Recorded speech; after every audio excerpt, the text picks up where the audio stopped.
Today, we're going to share with you how you might reimagine the virtual orientation experience to the Salesforce platform. For the next couple of minutes, we'll take you through an experience for students where they can access calendars, where they can access a knowledge base of information that might be important for them as they onboard at the university, accessing checklists, getting to know their community. So we know that orientation is an incredibly important part of the onboarding experience for students because it is a time for them to meet new friends, connect with classmates, to meet their advisors, to potentially meet faculty, but more or less to get acclimated to university. So what you're seeing here is in the palm of a student's hand, they will have access to all their orientation resources that they need through their mobile phone. And this is something that is highly brandable. It works great on a mobile phone, but it also works great on a desktop browser. And I'll show you from the desktop browser perspective here momentarily.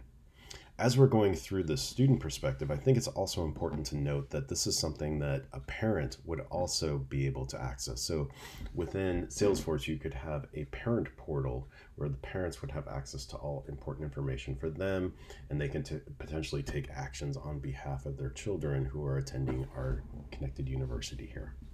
So at Connected University, we have provided students with some important information. So this is what we would consider featured topics. And so if the student is interested in maybe how they apply to a particular major, I can come into academic programs. There's a social connectedness part of Salesforce where you could potentially have some discussion. So students could ask questions and these questions could be answered by the coordinators of orientation. But here we have a knowledge base. And so here's an example of how do I apply to my major. We see in the knowledge base the answer to how you apply to your major.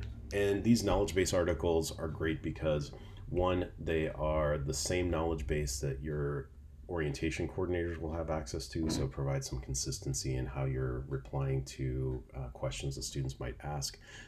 And these knowledge base articles can include videos, images, links out to other resources. They can be a really dynamic resource for your students.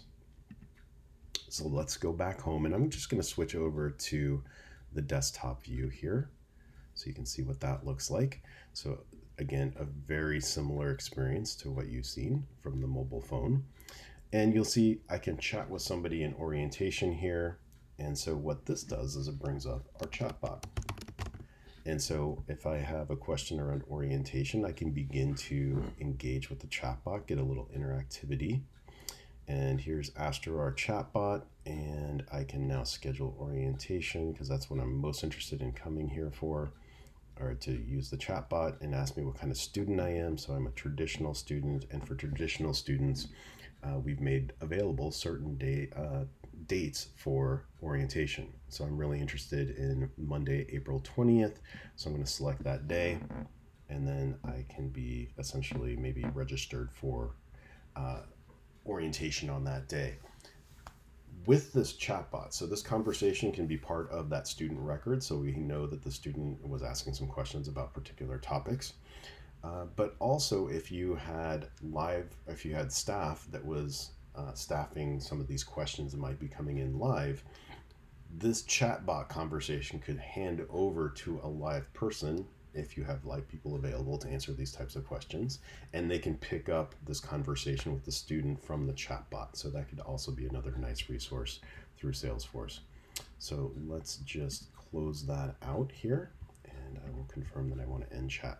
So we have a series of tasks that the student needs to complete, essentially their checklist.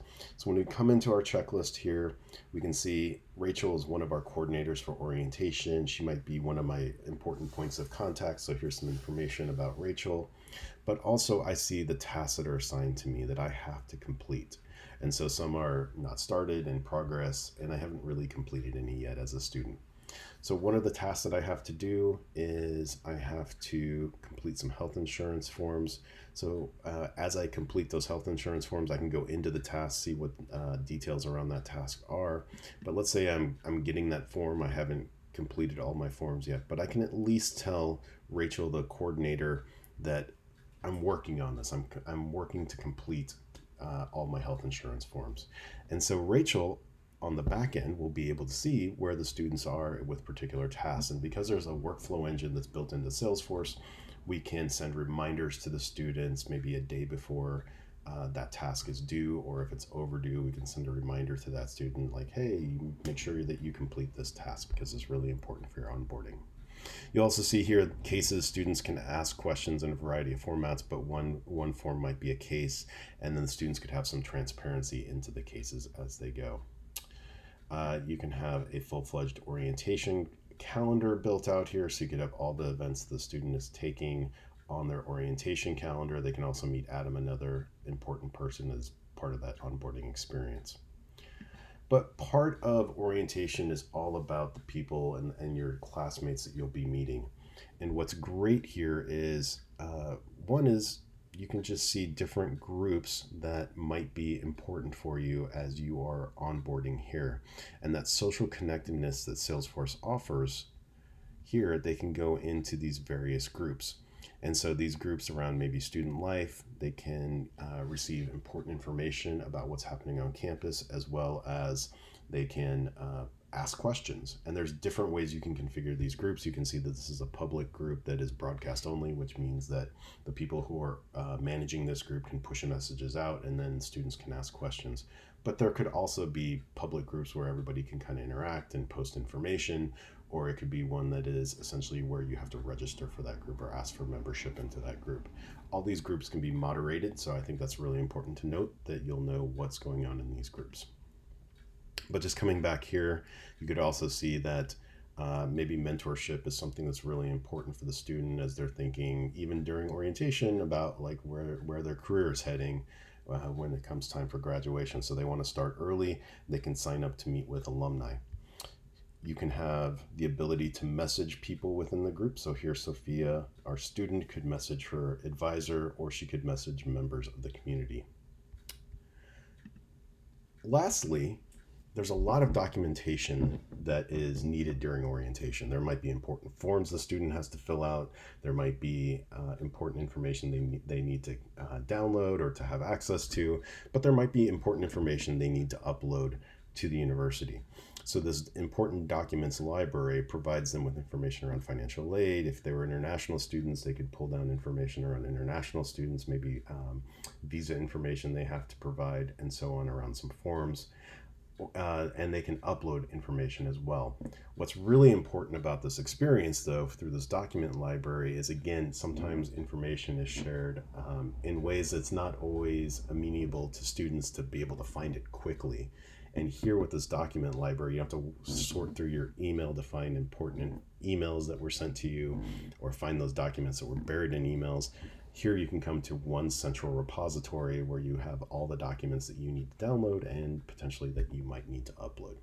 So really quickly, just wanted to walk you through what this potentially reimagined virtual orientation experience might be like for students. If you have further questions, Salesforce is here to help you. Thank you.